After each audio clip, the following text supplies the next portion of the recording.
Por favor, você passa para o slide seguinte. Então, essa aí é mais ou menos a organização da nossa apresentação. Tá? Vamos passar por esses pontos. Eu acho que eu vou pedir para você prosseguir. Né? Aí são algumas marcas dessa gestão. Eu tomei posse em abril de 2021. Então, foi uma posse remota, né? Nós não estávamos ainda no meio da pandemia. O grande primeiro desafio foi retomar as atividades presenciais. A gente começou essa retomada no segundo semestre de 2021 e retomamos plenamente as aulas no início de março de 2022. Né? Duas marcas que eu acho que são bastante características da Unicamp de hoje. Essa procura intensa de se relacionar com a sociedade fora da universidade, seja a sociedade, o mundo político, os órgãos da sociedade civil, as empresas de pequeno, médio e grande porte. É uma marca que a gente tem posto aí na nossa administração. E uma parte dessa marca está associada à ideia de inovação, de tecnologia, de conhecimento que sirva à sociedade, e em torno dos objetivos do desenvolvimento sustentável. Né? Isso é outra marca que tem caracterizado a nossa administração. Aí é um pouco a história da Unicamp. A Unicamp foi fundada no final de 66, a partir de um conjunto restrito de cursos. 2 unidades pré-existem à criação da Unicamp, 2 unidades dela atualmente, a Faculdade de Ciências Médicas, que já existia em Campinas, e a Faculdade de Odontologia de Piracicaba, que também pré-existia. Né? Foi criada, então, no final de 66, as primeiras turmas entraram em 67, temos aí a criação, uma marca bastante característica da Unicamp. O seu fundador foi o professor Zeferino Vaz, vindo da Medicina de Ribeirão Preto, da USP, marcou muito a história inicial da Unicamp, um conceito bastante moderno de universidade, uma universidade que é forte em todas as áreas e que tem esse DNA da inovação. Né? Vocês veem ali embaixo, a segunda foto, mais à direita, uma foto bastante bonita do nosso campus principal, noturno. A Unicamp tem 4 campi, na verdade, 2 em Limeira, 1 em Piracicaba, o de Campinas, e tem um centro de pesquisa em Paulínia, né, que é um centro de pesquisa, não tem cursos. Recentemente, a gente teve uma leve expansão de área, que é uma expansão que vai do campus original da Unicamp em direção a Adhemar de Barros. Nós adquirimos uma área nova, Fazenda Argentina, cerca de 10 anos atrás, e que hoje está associada à principal atividade que a gente pensa em termos de futuro da inovação nessa região, que eu também vou comentar posteriormente. Esses são números da Unicamp, quase 2.000 docentes, a maioria é o que a gente chama de magistério superior, mas a gente tem outros tipos de docentes, quase 7.000 funcionários, 65 cursos de graduação, 168 cursos de pós-graduação. É provavelmente a universidade que tem maior concentração de cursos de pós-graduação entre níveis 5 e 7 da CAPES, que são os cursos de excelência e cursos de padrão internacional. Em termos de cursos de graduação, nós temos 75%, se não me engano, com a avaliação máxima. A única instituição brasileira que passa à nossa frente é o ITA, que só tem 6 cursos. Né? Nós temos 65 cursos de graduação. Tá? E ali estão os números de alunos de graduação, alunos de pós. É uma característica da Unicamp que não seja muito diferente disso. A gente sempre teve uma força muito grande em pesquisa. Alunos de curso de extensão, nós temos, além disso, 2 colégios técnicos, um em Campinas, que é o Cutuca, sempre entre os melhores desempenhos nas avaliações nacionais e estaduais, e o outro também, que é o COTIL, que é o Colégio Técnico de Limeira. Aí, números de concluintes, esses dados são basicamente do ano passado, então, para vocês terem mais ou menos qual é a contribuição na formação de pessoas. ali ao lado, uma característica da Unicamp que a diferencia um pouco das outras universidades estaduais é o peso da área de saúde, né? A Unicamp ela tem 2 hospitais, o Hospital das Clínicas e o Hospital da Mulher, CAISME, que são parte do seu orçamento. Além disso, tem o Gastrocentro e o Hemocentro, né? A área de saúde da Unicamp é aproximadamente 15% dos seus docentes, 20% do seu orçamento. E, além dessa parte própria do nosso orçamento, nós gerenciamos outros 2 hospitais, o HRP, Hospital Regional de Piracicaba, e um que temos bastante orgulho, que é o RES, né? O Hospital Estadual de Sumaré, que é considerado um dos melhores hospitais públicos do país, né? Recentemente foi condecorado. E gerenciamos também 7 ambulatórios médicos de especialidades. Então, a influência da Unicamp na área de saúde de toda a região, não só de Campinas, mas de outros DRS próximos, é bastante significativa.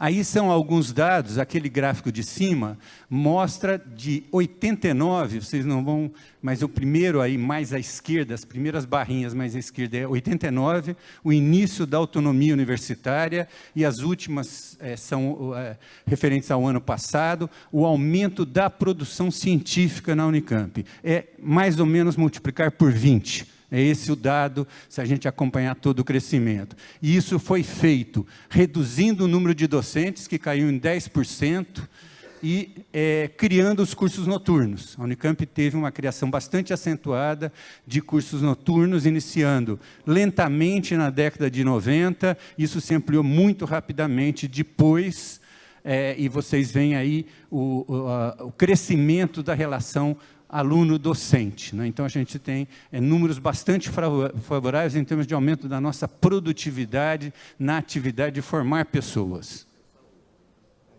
Aí são dados dos nossos colégios técnicos, o Cotuca, que fica na Rua Culta Ciência, ali na região mais central de Campinas, muito tradicional, de excelente desempenho, seja na formação de técnicos para o mercado de trabalho, seja na entrada nos cursos de ensino, nos cursos superiores. E também o Cotil, que tem um impacto muito grande na região de Limeira, né? O prefeito Mário Botion foi formado no Cotil e depois na FT, e chegou, inclusive, há algum tempo a ser professor da Faculdade de Tecnologia da Unicamp em Limeira. Aí os destaques da graduação da Unicamp, 65 cursos, cerca de 22 mil alunos. Nós temos ali o número de alunos regulares. O gráfico de baixo apresenta mais ou menos a distribuição de alunos por áreas. Então, a Unicamp tem as áreas de engenharia azul, que é um pouco maior, um pouco mais, tem mais concentração de alunos do que exatas. Exatas a gente está chamando física, química e matemática, basicamente, né? As azul são as tecnológicas, engenharia e ciência da computação, né? Nós temos aí a área verde, e a área verde é humanas e artes, as biomédicas e a faculdade e as ciências aplicadas, que está concentrada em Limeira, é o campus mais novo. Então, a azul é engenharia, a laranja é exatas, a verde claro é humanas e artes, a amarela é biomédicas e o verde mais escuro é ciências aplicadas. A gente tem um campus novo. Em Limeira a gente tem 2 campos, né, 2 campi, melhor dizendo. Um é a Faculdade de Tecnologia, que é bastante tradicional, e o Cotil. A outra, o campus novo, é a Faculdade de Ciências Aplicadas, que ela tem um modelo um pouco diferente do restante da Unicamp. São cursos da área, tem cursos na área de humanas, de exatas e de biológicas, meio compartilhados, vamos dizer assim. É uma estrutura um pouco mais moderna de universidade, de faculdade, né? Tem uma estrutura departamental, não tem estrutura departamental. Então, é de certa forma, um experimento positivo da Unicamp para modernizar suas estruturas. Aqui alguns outros destaques na área de ensino. Nós temos um processo de seleção que é bastante variado, né? Então, a Unicamp, hoje, ela tem a ampla concorrência, que a gente chama, que é o vestibular. No vestibular, ela tem mecanismos de incentivo no sentido de ter pontos a mais para pessoas que têm origem no ensino público, para pessoas que sejam pretos e pardos. Então, isso na ampla concorrência. Ela tem entrada via Enem, e aí também tem um certo mecanismo de cotas.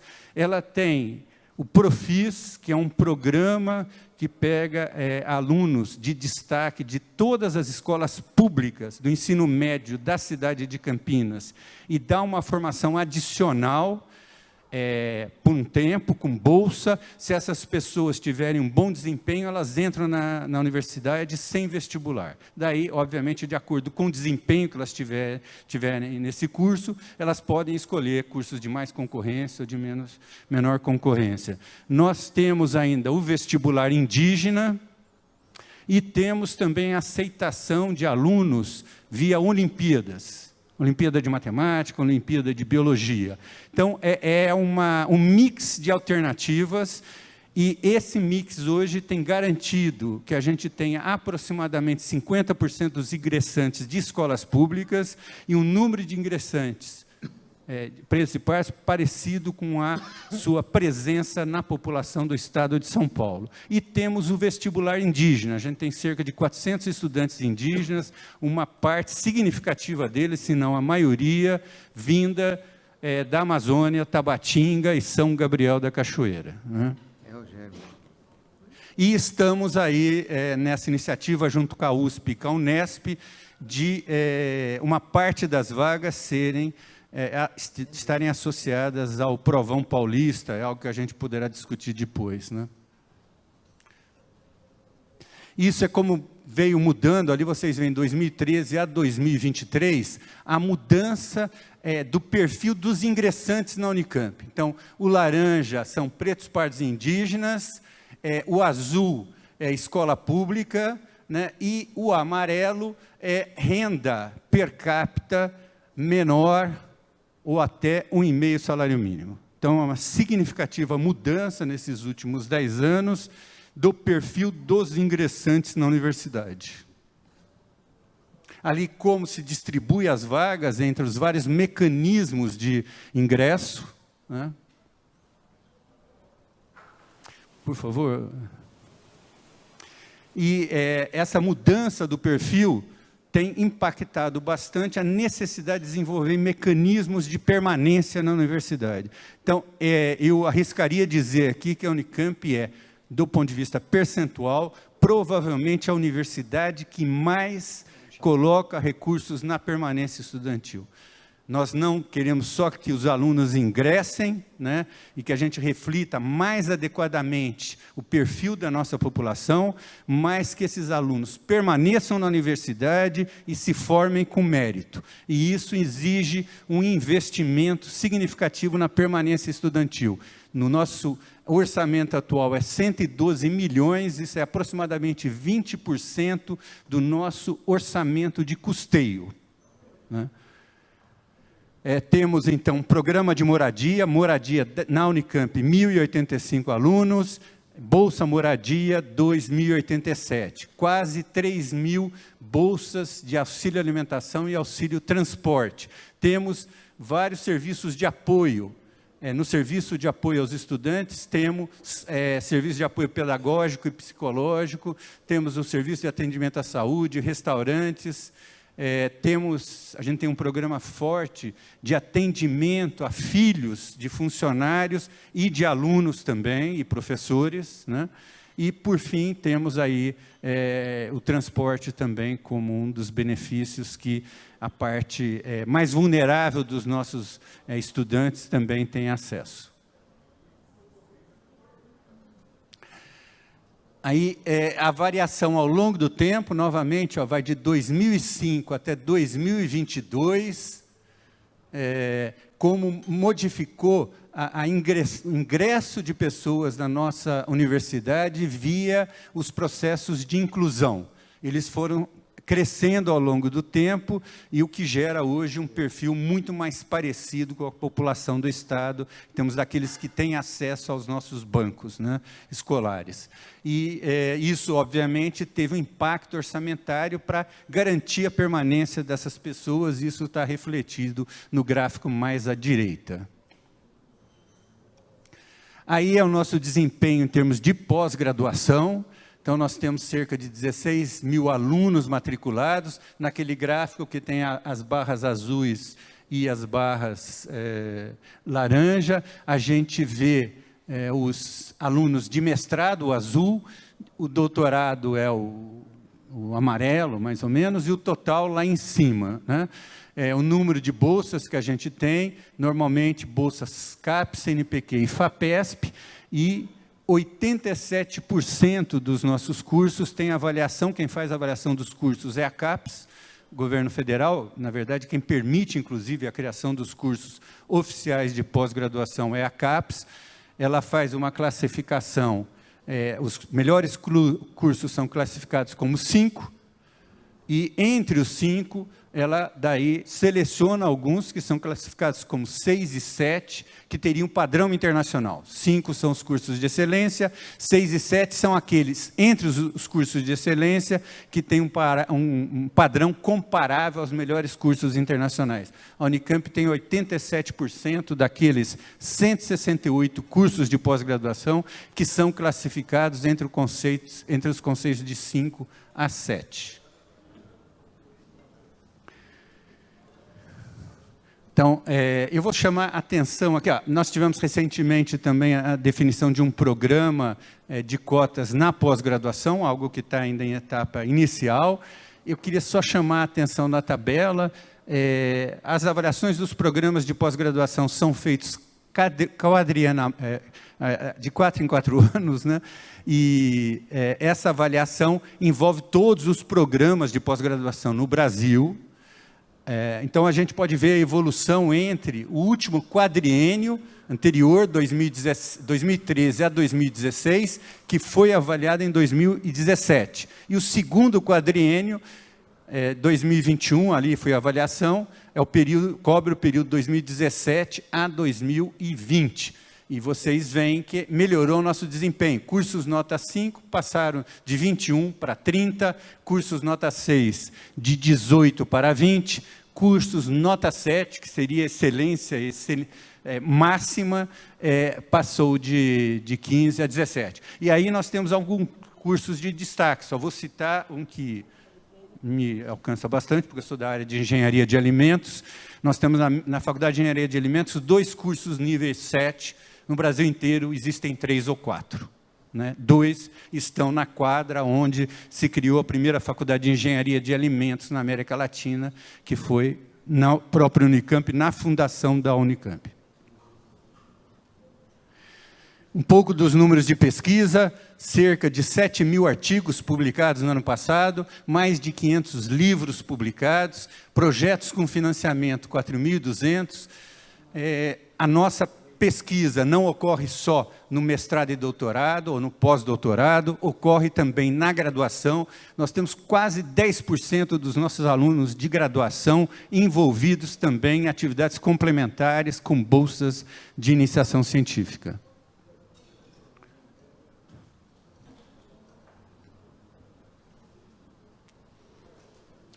Um pouco da área de pesquisa, continuando. Então, hoje, das grandes reclamações que os professores fazem é o suporte ao gerenciamento dos projetos de pesquisa. Há um certo tempo, e muito em função, principalmente da ação da FAPESP, mas também do CNPq, e das relações com empresas, cada vez mais as universidades hoje estão gerenciando grandes projetos de pesquisa que envolvem equipes de várias unidades, de várias formações e um volume apreciável de recursos. Isso gera um problema de gestão, né? Então, nós temos que melhorar os nossos mecanismos de suporte à gestão dos projetos de pesquisa. Então, nós temos criado escritórios que dão suporte à gestão financeira, à gestão de pessoas. Hoje, nesses grandes projetos de pesquisa, são necessários o desenvolvimento de outras atividades de divulgação científica, de geração de tecnologia, de ir atrás da possibilidade de licenciar tecnologia para empresas. Então, é algo que é feito já com uma perspectiva de ter impacto no mundo externo. E isso dá um trabalho de gestão muito mais sofisticado, que exige suporte para ele poder ser bem realizado, né? A Unicamp tem uma outra característica, e nesse sentido, vocês veem que eu sou... Aqui estou fazendo um papel um pouco de propagandista, mas eu acho que um papel de um reitor é também esse, né? A Unicamp tem uma história de pesquisa multidisciplinar que é histórica, né? Hoje, há um certo tempo, se fala muito nisso, as universidades estão criando centros multidisciplinares. Todos aqueles centros que estão ali são centros que envolvem mais de uma área de formação e que já a maioria deles tem mais de 20 anos de existência, né? Juntando diferentes formações técnicas, tecnológicas, diferentes formações em áreas de humanas, biológicas, para tratar problemas. Por exemplo, vou pegar a parte de meio ambiente. Nós temos ali dois, o NEPAM, né, que coordena, junto com o Instituto de Filosofia e Ciências Humanas, um dos programas de melhor avaliação na área de meio ambiente e sociedade, junto com a área de biologia também, né, olhando a questão do meio ambiente do ponto de vista humano, mas também do ponto de vista das ciências biológicas. E o CEPAGRE, que é o nosso centro de ação na meteorologia. Hoje, vai aparecer mais para frente, nós fizemos um convênio com a Agencamp, né, a Agência Metropolitana de Campinas. Alguns anos atrás, nós tivemos um evento climático extremo na região de Campinas. Isso alertou a necessidade de ter uma ação que procure prevenir a população em relação a isso. Então, a Agencamp colocou recursos junto, uma parte dos recursos da Unicamp. Nós estamos adquirindo um radar meteorológico para detectar eventos extremos. É um tipo de radar que tem que ter uma resposta muito rápida, é diferente de um radar usual, porque eventos extremos são mudanças climáticas muito rápidas, né? E que você tem que ser capaz de detectar a tempo de ter uma ação da Defesa Civil, do Corpo de Bombeiros. Esse radar está sendo em fase final de aquisição, vai ser instalado na Unicamp. A parte da Unicamp vai ter isso funcionando 24 horas por dia, 7 dias por semana, monitorando algo próximo de um raio de 50 quilômetros em torno da localização desse radar. E numa ação conjunta com o Corpo de Bombeiros, uma ação conjunta com a Defesa Civil e com a Agência Metropolitana e o Conselho da Região Metropolitana de Campinas, né? Então, uma ação importante. Então, um pouco na área de extensão e cultura, essa é uma área que está ganhando muita importância hoje na universidade, porque é esse desejo cada vez mais forte da nossa comunidade de interagir com o mundo externo e de fazer com que aquilo que a gente gere de conhecimento, de tecnologia dentro da universidade tenha impacto no seu entorno, tenha impacto no mundo econômico, tenha impacto na sociedade civil, tenha impacto nas relações com as organizações políticas, né? Então, o número de cursos de extensão, alunos em cursos de extensão, projetos de extensão comunitária e com comunidades, né? E recursos em bolsas de extensão. Ali a gente vê como variou o número de estudantes em cursos de extensão. Normalmente são pessoas que se formaram em outras instituições de ensino superior e que querem fazer reciclagem, aprofundar conhecimento e que recorrem aos nossos cursos de extensão ou de especialização. A gente vê uma queda ali que pega um pouco o período da pandemia, né?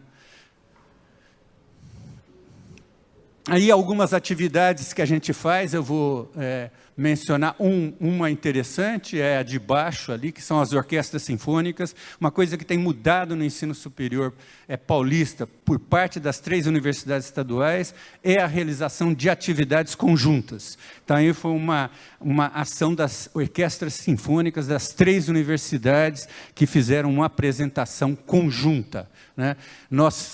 O ano de 22 marcou várias efemérides, várias comemorações de datas importantes do nosso país, e datas importantes da própria história da Unicamp, né? História do ambiente, a gente teve a conferência de 92, né, que foi no Brasil. Então, a gente comemorou várias efemérides conjuntamente com a prefeitura. Nós temos um programa para terceira idade, que a gente chama Universidade, é um programa de extensão. Temos uma colaboração com os patrulheiros, eles fazem estágio na nossa universidade, mas a gente também dá formação para eles. Hoje nós temos, eu acho que talvez seja interessante o próximo, né? Nós temos um conjunto de cursinhos fornecidos por nossos alunos e professores para incentivar as pessoas a participarem do nosso processo de entrada, né? Cursinhos gratuitos que atingem pessoas vulneráveis e envolvem a nossa comunidade na atividade de ensinar para que se tenha acesso à nossa universidade, né? O objetivo, às vezes é espantoso imaginar que tem parte da nossa população que não sabe que as 3 universidades estaduais não só são gratuitas, como elas ajudam as pessoas de baixa renda a permanecer e a concluir os nossos cursos, né? Então, essa mensagem a gente está tentando levar também para as pessoas terem oportunidade de mudar a vida na universidade também. Por favor, Roberto. Aí são colaborações com várias prefeituras, né, que a gente vem estabelecendo, muitas na área de extensão e cultura, envolvendo comunidades locais, né? Temos assinado vários convênios. Aí temos eu citei já o CAGENCamp, na área de radar meteorológico.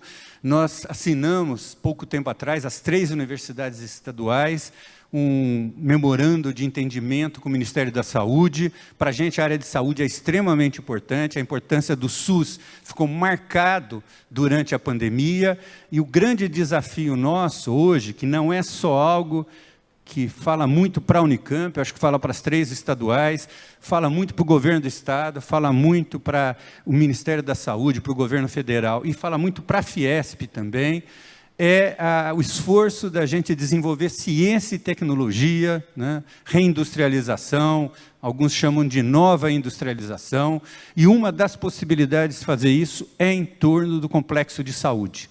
O SUS, que é um sistema de apoio público extremamente importante para o atendimento das pessoas carentes, ele tem problemas de financiamento sérios, né?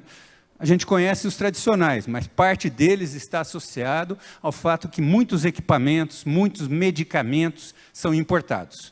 E a gente pode fazer isso no nosso país. A gente tem conhecimento, ciência e tecnologia para fazer isso aqui, a um preço muito mais barato. O reitor da USP esteve aqui, contou de algumas iniciativas que podem reduzir muito o custo de alguns tratamentos sofisticados, e a gente tem essa possibilidade com certeza também na Universidade de Campinas. Estamos fazendo um convênio com o CNPEM, né, com o Laboratório de Luz Síncrotron, para desenvolver aceleradores de partícula, de prótons, que é a tecnologia hoje mais avançada para tratamento oncológico. E a gente pode fazer isso no Brasil. Tem conhecimento na área de física de partículas, tem conhecimento na área médica, na área de engenharia, que permitiria e permitirá a gente fazer esses equipamentos, em vez de importá-los, né, a um custo bem mais caro.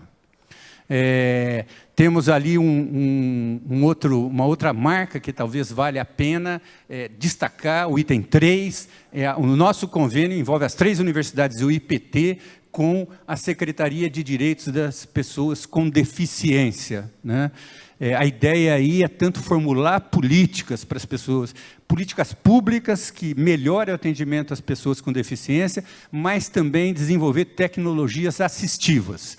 Vou fazer mais uma propaganda da Unicamp aqui. É a primeira universidade no país que criou um departamento de educação física adaptada, há mais de 20 anos atrás, né, para atender e para desenvolver o esporte paralímpico. Isso, seja um esporte competitivo, seja para a participação de pessoas.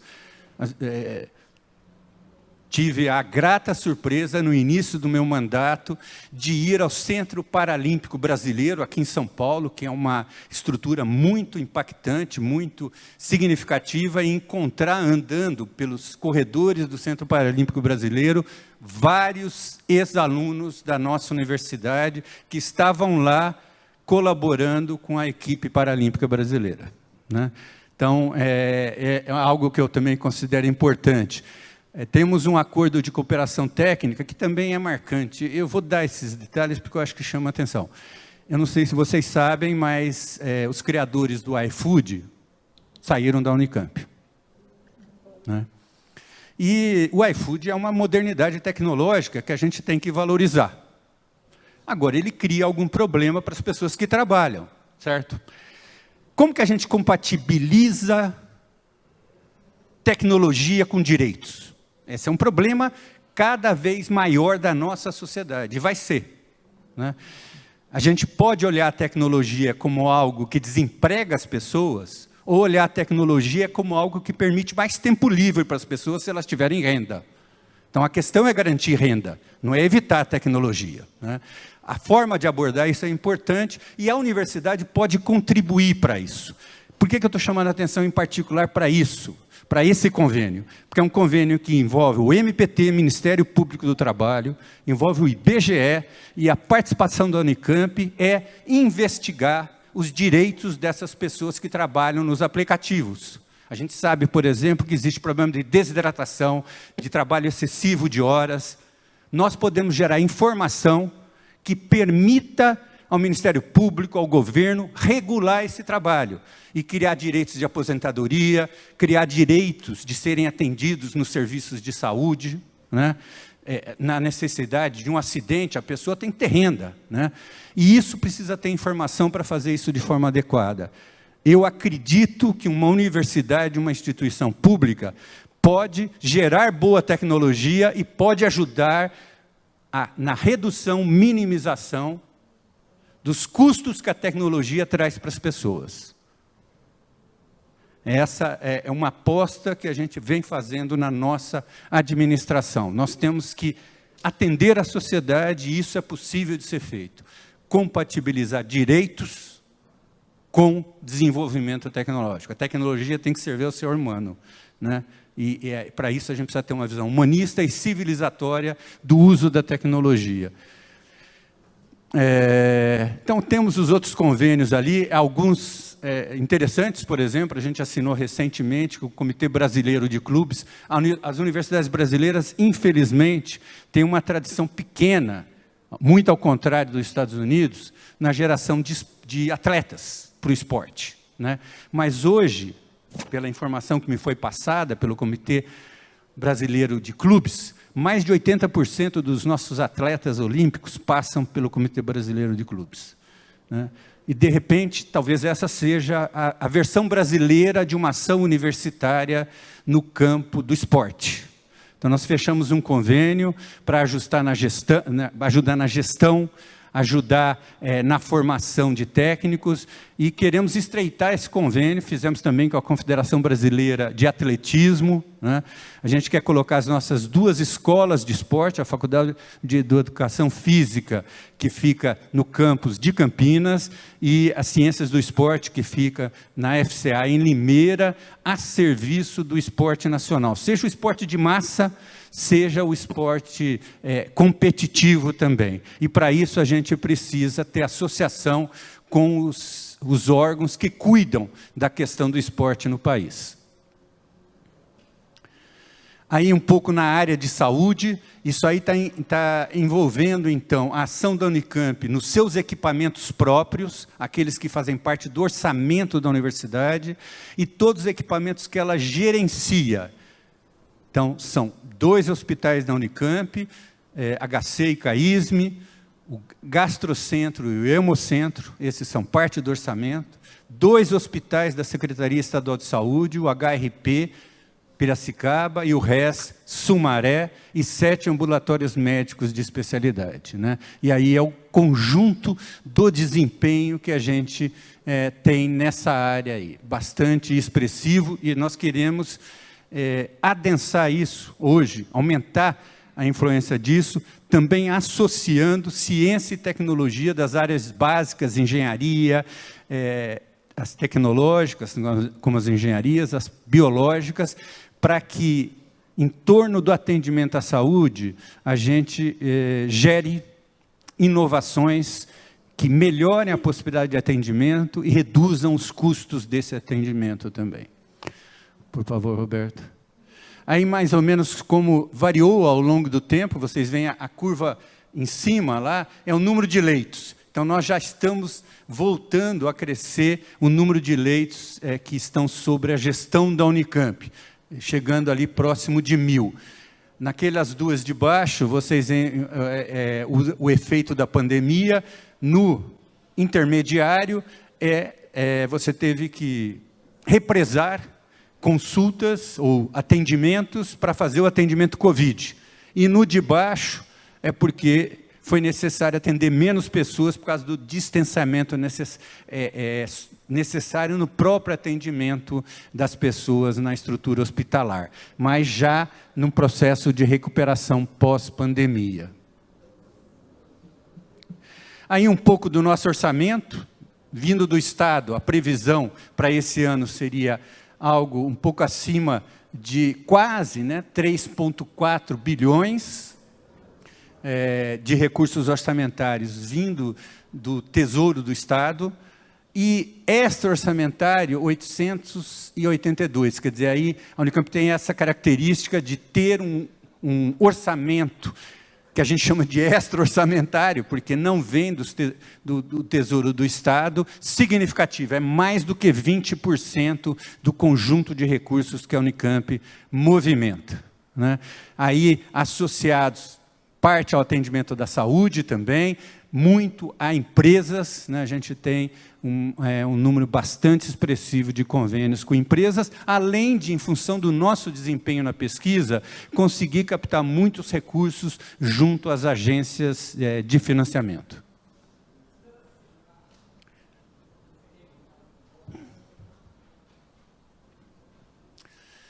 Aí um pouco como a gente tem tratado a nossa comunidade. A gente passou no período da pandemia por toda a dificuldade do congelamento, dos reajustes, das possibilidades, das dificuldades de contratar pessoas, mas a área de ciência e tecnologia, ela sofre uma outra dificuldade, que é uma imensa concorrência, né?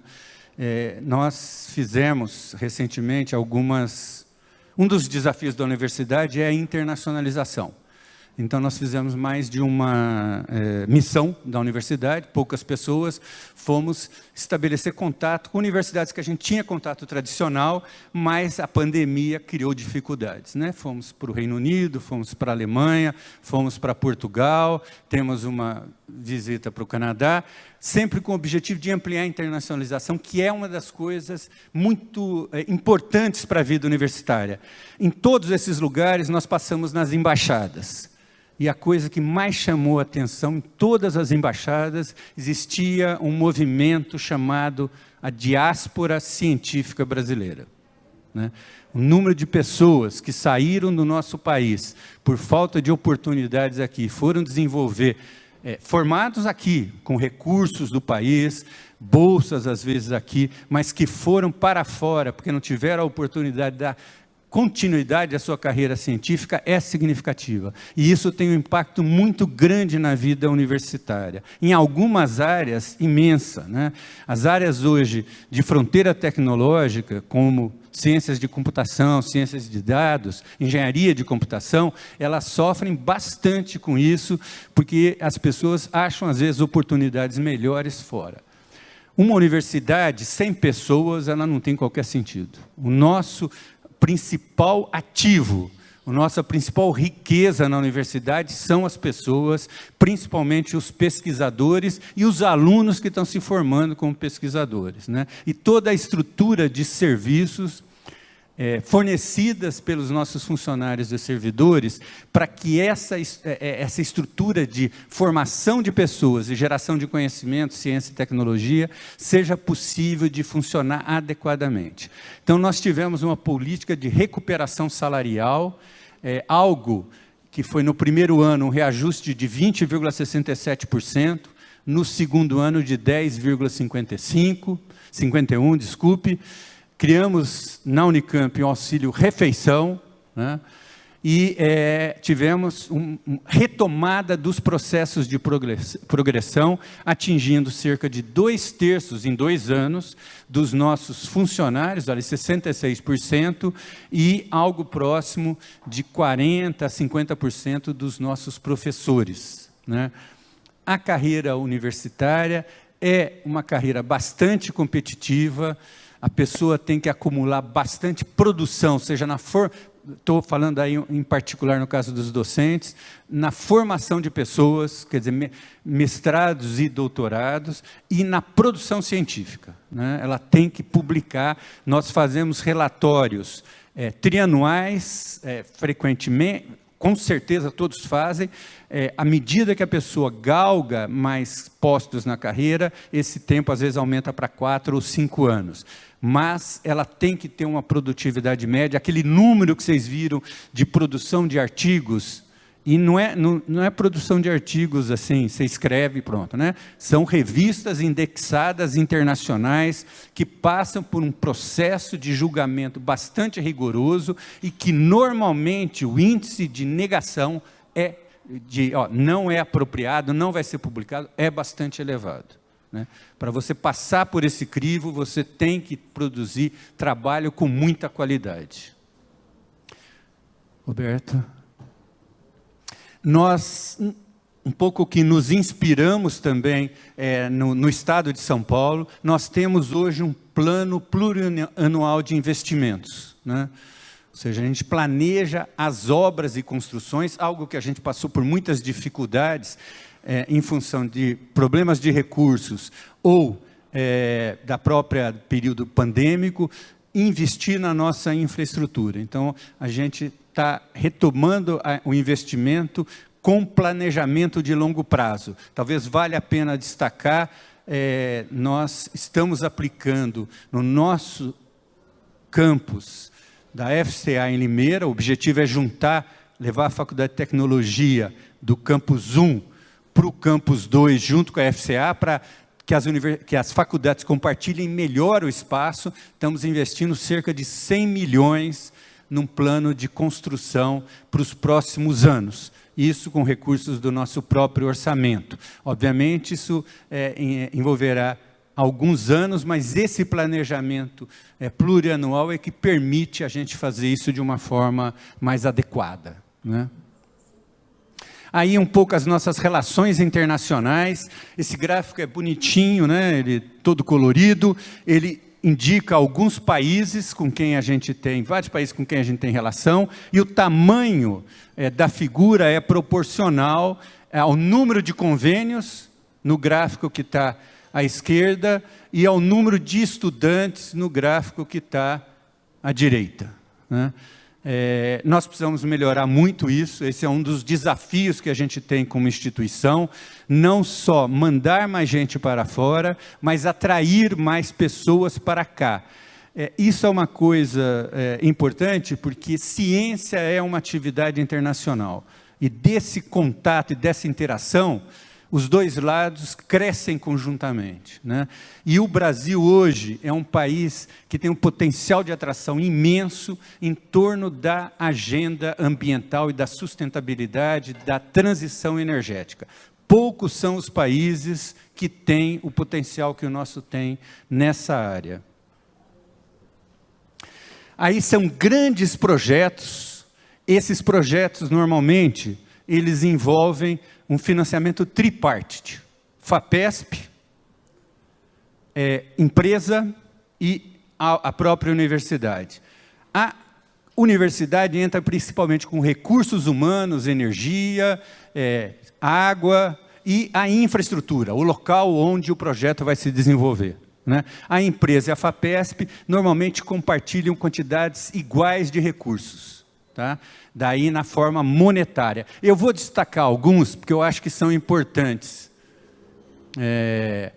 Então aqui eu vou chamar a atenção de 3. O CPTEM a sigla significa Centro Paulista, é financiado por empresas, mas principalmente pela FAPESP, e ele procura olhar a transição energética como uma coisa sistêmica. O que eu quero dizer com isso? Ele foca em algumas áreas de energia, energia fotovoltaica, bioenergia, por exemplo. Ele mobilidade elétrica é outro tópico, mas ele olha também a questão da regulação. A Unicamp é, até hoje, a única universidade brasileira que participa do mercado livre de energia. Nós adquirimos energia no mercado livre. E a partir de 2024, toda essa energia adquirida no mercado livre será renovável. Isso significa de fonte fotovoltaica, eólica ou de pequenas centrais hidrelétricas, não grandes centrais hidrelétricas, tá?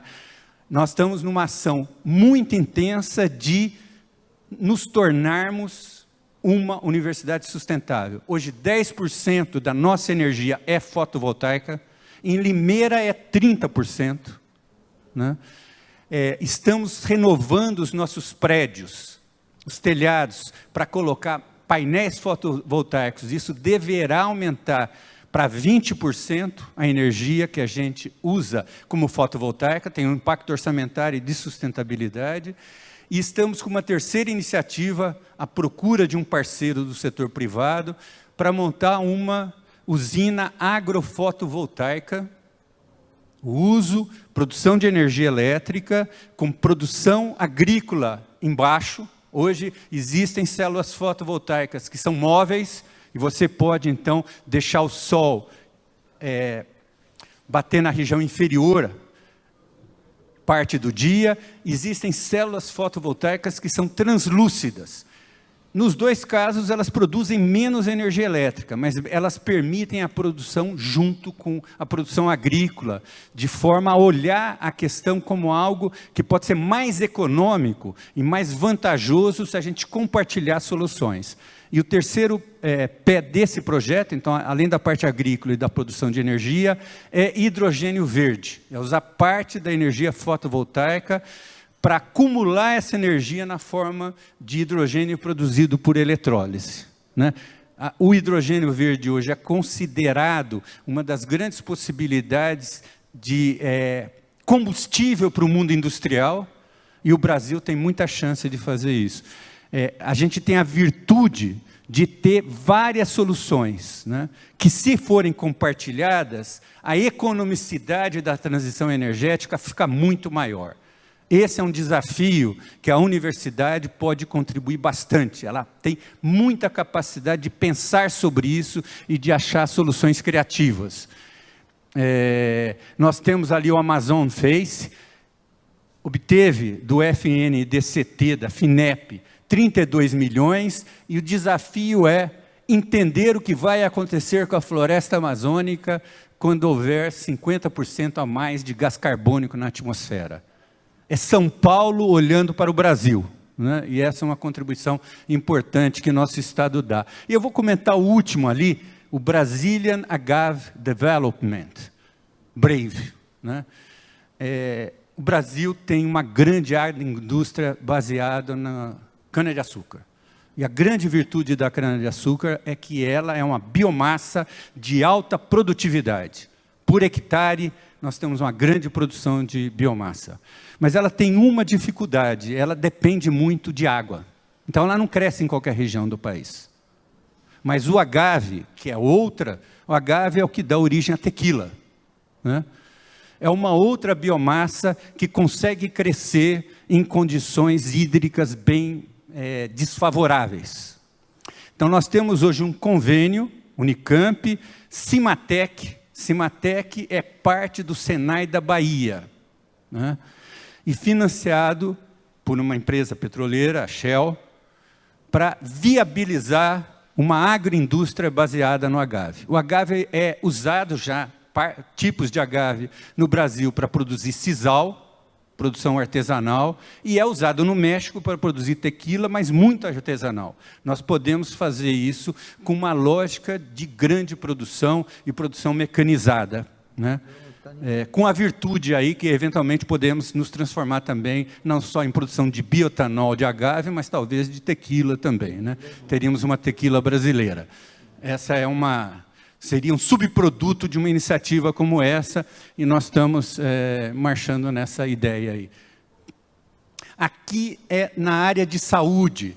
São BIOS e o Viva Bem, são programas, pesquisas também financiados. O Viva Bem é financiado pela Samsung, né? O BIOS tem financiamento de empresa e da FAPESP, é na área de ciência de dados, aprendizado de máquinas, inteligência artificial, voltado para a saúde e para a agricultura.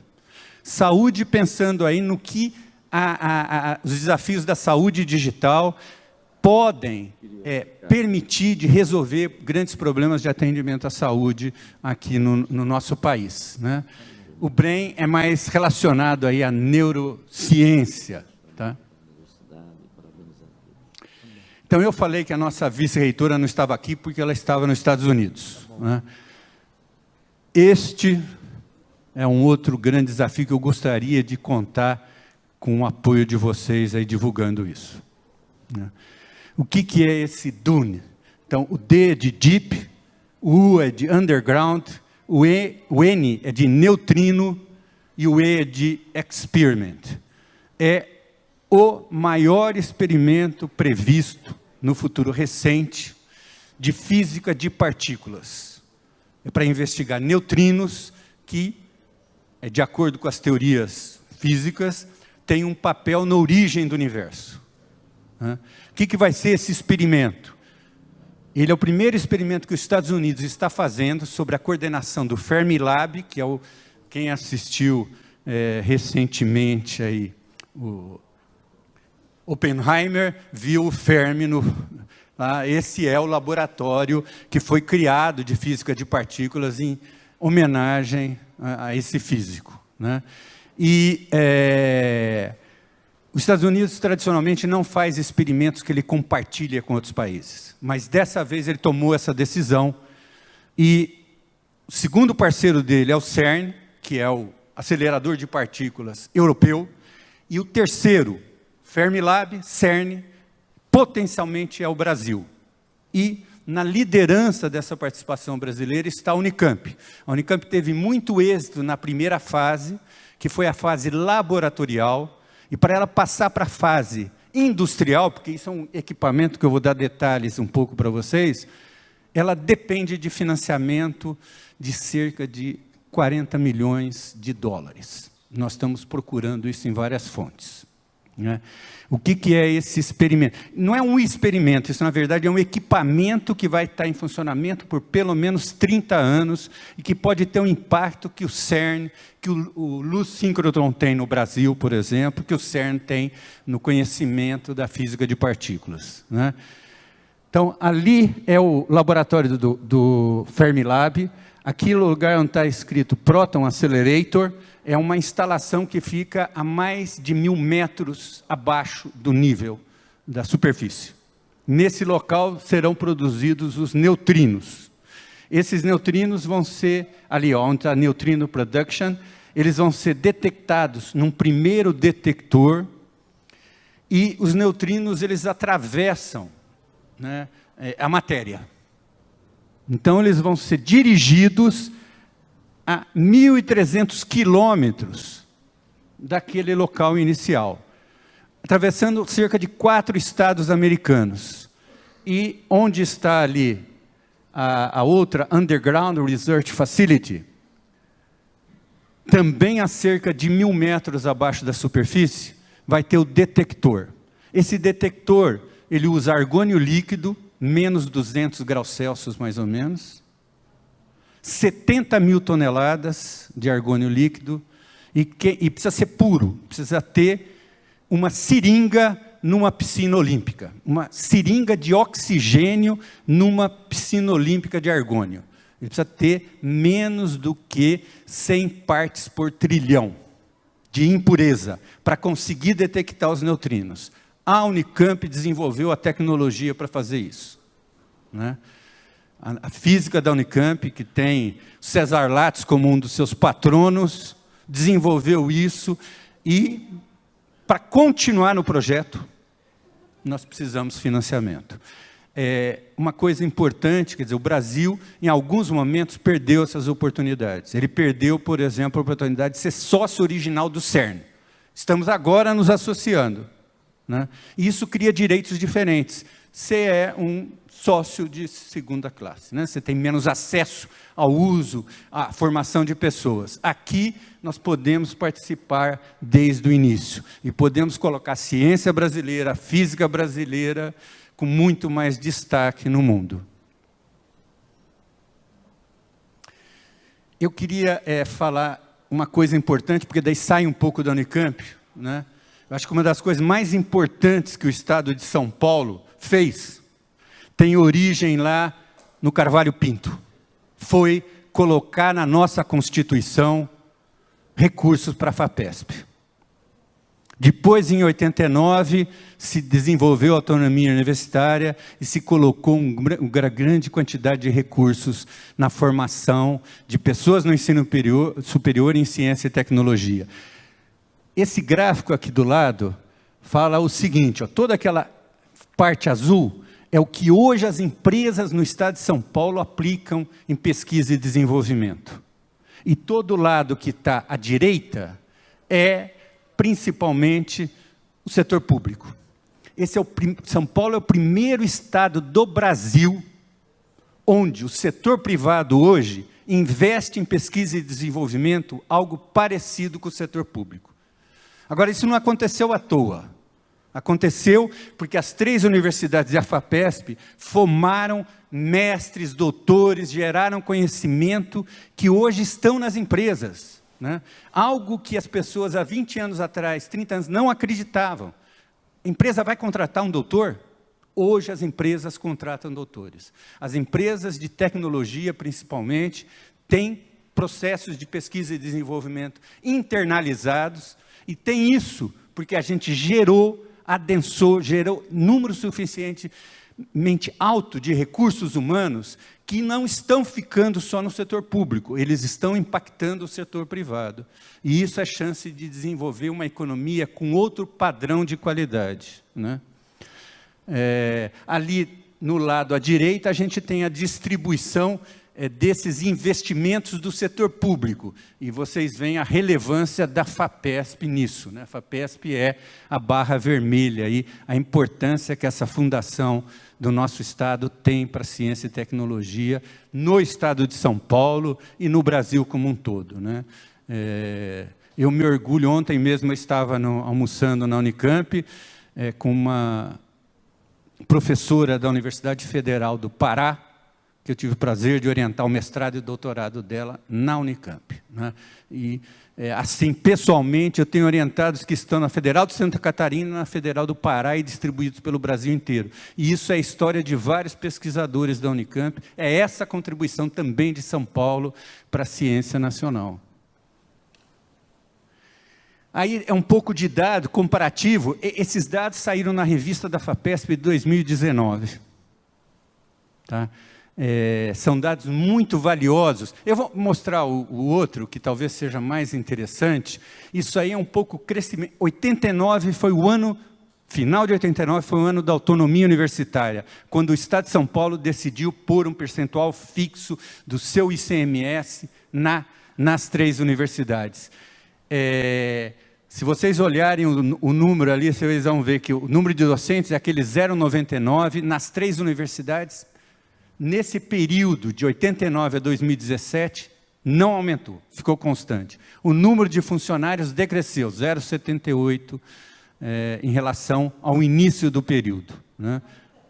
Não, isso é das 3 universidades. Isso é um levantamento da FAPESP. Com certeza os números hoje são, em termos, os docentes devem ter caído um pouco mais, e de funcionários mais, porque a gente tem aí, isso aí parou em 2017, tá bom?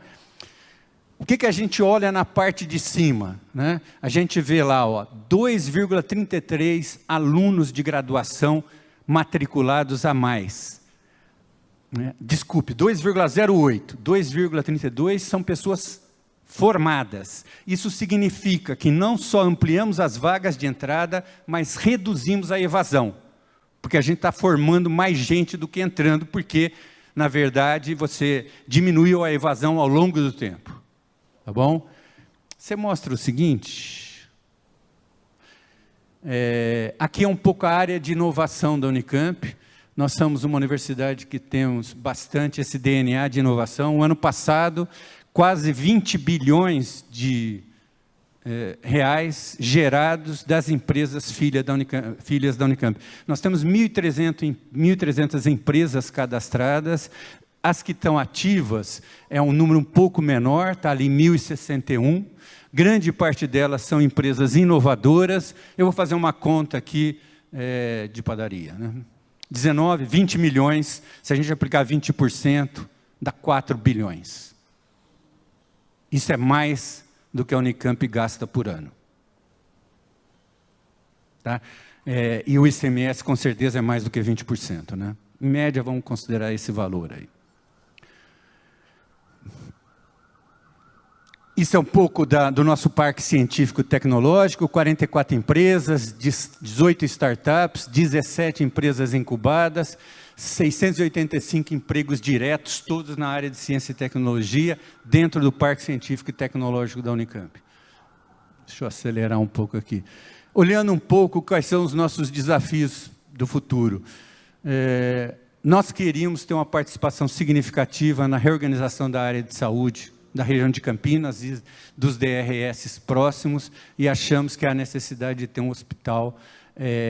Um dos problemas do nosso Hospital das Clínicas é que nós somos um hospital vocacionado para o atendimento terciário e quaternário de alta complexidade, mas nós atendemos urgência e emergência, e isso muitas vezes causa um problema para o atendimento de complexidade. Chega um apendicite, a gente tem que tratar. E, às vezes, uma cirurgia cardíaca tem que ser suspensa.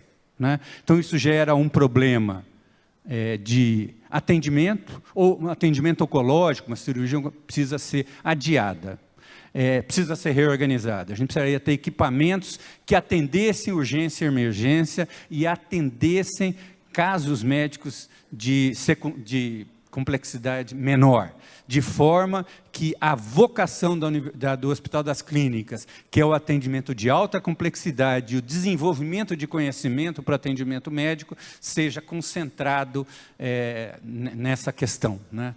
Não seja... a gente tem que fazer o atendimento de urgência e emergência, não dá para não fazer. Mas a forma como está organizado prejudica aquilo que deveria ser o atendimento mais dedicado de um hospital das clínicas, tipo Unicamp. Nós temos aí o desejo de ampliar a Unicamp em Limeira. Nós temos uma vantagem atual, que a gente faz a gestão do Hospital Regional, do HRP de Piracicaba. Temos um problema aí, que é um outro problema que a Assembleia poderia nos ajudar bastante. Né?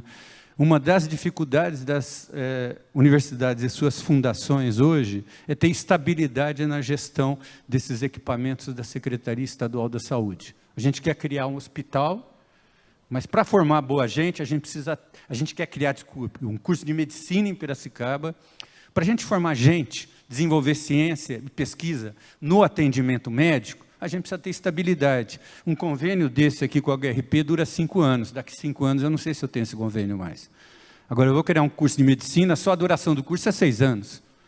Como que eu posso garantir o acesso dos meus alunos a esse hospital para se formarem, para desenvolverem novas tecnologias? Então, esse é um problema que atinge hoje as 3 universidades estaduais. Né? Nós não temos uma legislação que valorize o papel das universidades públicas na formação de pessoas de alto nível para atendimento médico.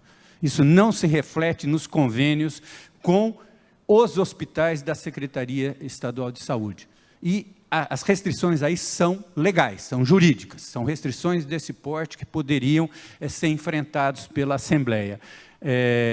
O outro problema que a Unicamp tem, ela é, das 3 universidades, entre aspas, a mais nova. Eu acho que a Unesp até foi criada depois, mas os cursos já pré-existiam, os campi já pré-existiam. A Unicamp, ela foi criada de fato no final de 66. E até 85, ela era uma universidade não institucionalizada. Então, ela tem uma parte do seu quadro docente que a gente chama quadro em extinção. Só depois de 85 é que nós começamos a ter concursos públicos, né? A maior parte hoje são todos concursados. Mas a gente teve, ao longo dos últimos anos, várias aposentadorias de pessoas desse quadro em extinção. O que isso representa? Ela se aposenta, mas não cria um cargo novo. Então, hoje a Unicamp, uma universidade que tem quase 2.000 docentes, nós temos 30 vagas. Nós não podemos nem repor as pessoas que estão se aposentando do quadro em extinção. Fizemos uma proposta de projeto de lei, já passou pela Secretaria de Ciência e Tecnologia, já passou pela SPPrev, acho que está na Secretaria da Casa Civil, e vai chegar na Assembleia em algum momento. E a gente precisa do apoio para uma aprovação rápida disso, para que a gente possa transformar esse quadro, isso não envolve dinheiro nenhum, nós não estamos querendo ampliar o nosso orçamento nessa questão. Nós queremos poder legalmente, com os nossos recursos, contratar docentes e repor esses docentes do quadro de instituição que se aposentam e não liberam uma vaga, né? Então, essa é uma dificuldade, mas a gente quer expandir mais. Para criar um curso como medicina, a gente precisa ter vaga extra. Então, a gente precisa aprovar esse projeto de lei primeiro e a gente vai pedir um pouco mais de vaga para poder criar novos cursos, né? Aqui tem outras coisas envolvidas, mas o nosso campus menor hoje, em termos de número de alunos, de profissionais, é o de Piracicaba, e a gente está achando importante ampliar, e acho que a oportunidade e a necessidade justifica fazer um curso de medicina em Piracicaba. E precisaríamos aí também do suporte da Assembleia para isso. Falta só 2 slides, eu estou acabando agora.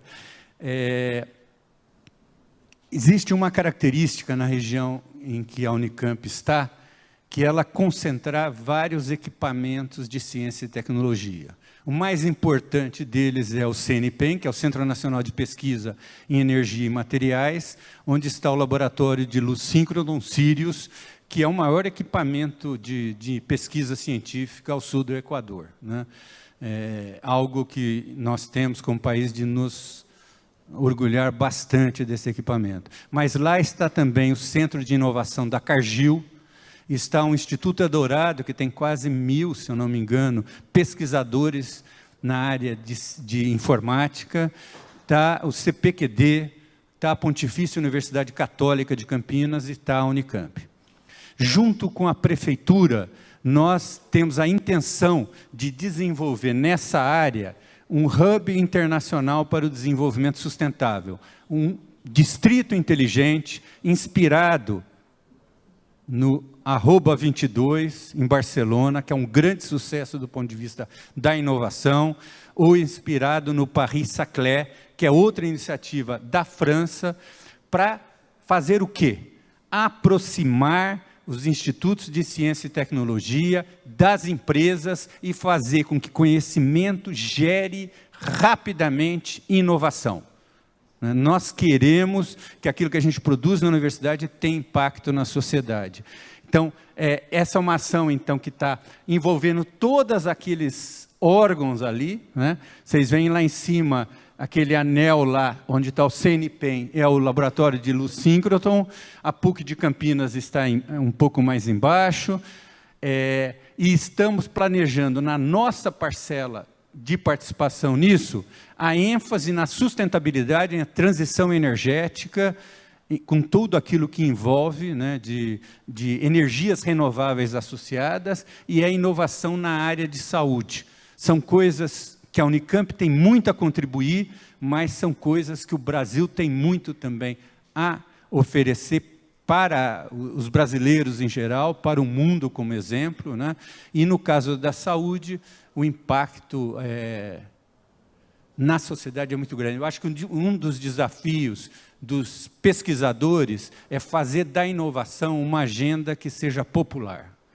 As pessoas, assim como elas sentem que num equipamento como esse, um celular, tem um monte de inovação, elas têm que sentir que no atendimento à saúde tem inovação, no ensino tem inovação, né? Isso tem que criar um mecanismo virtuoso para a gente produzir novos produtos, novas tecnologias e melhorar as condições de vida da nossa população. Eu acho que acabou, né? Então, agradeço a atenção de vocês aí.